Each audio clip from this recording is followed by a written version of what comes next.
With the running backs, we have Chris Ivory and we saw Jamaal Charles go off the board. When you look at their numbers and you compare both of them, obviously Jamaal Charles is going to have less because he missed 11 games this year. You take a look at that, but over the last two seasons, what do you look at? What number do you look? You look at yards per carry, right? Yeah, yards per carry, because that tells the story to me. Every running back wants to have a high yards per carry, and none more than Jamaal Charles. He has the highest yards per carry of any running back in the entire history of the game.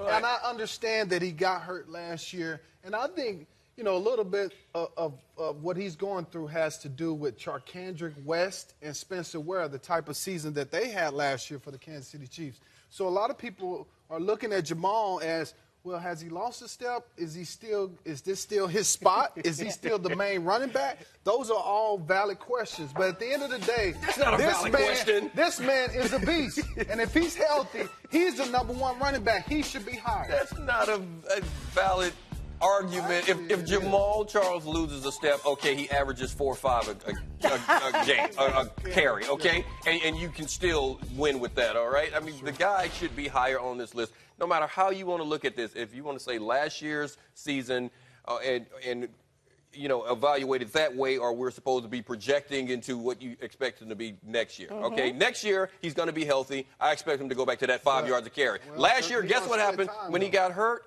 he was still that same guy. So I'm not worried about Jamaal Charles. He should be higher. And Chris Ivory, this is a guy, I'm glad that he's getting some love. I'm glad that people see how hard he plays. His first appearance on the list.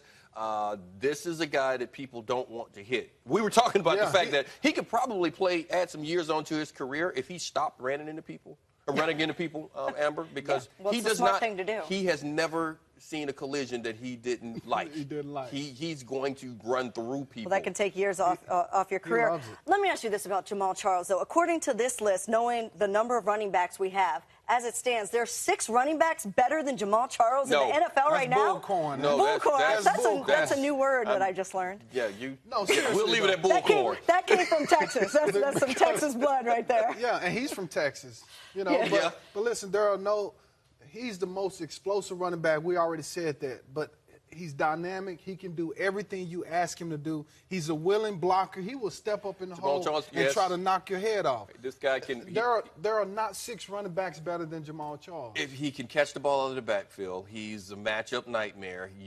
He can outrun linebackers or safeties, corners for that matter. He's the threat every single time he touches the ball, and he's only done it his entire career that way. And he did it on teams where he was the only threat at times. Yeah. So, no, that one should go somewhere. And you brought up this point earlier. Peyton Manning missed a season. He still came in at number 50 on the list. Yeah, so your argument about injury means nothing to me on this list because Peyton Manning was Caspered an entire season. He was the friendly ghost, and he was 50 on the list, okay? Because it was about projecting for the next year. No respect for the running backs. Quarterbacks get all the love.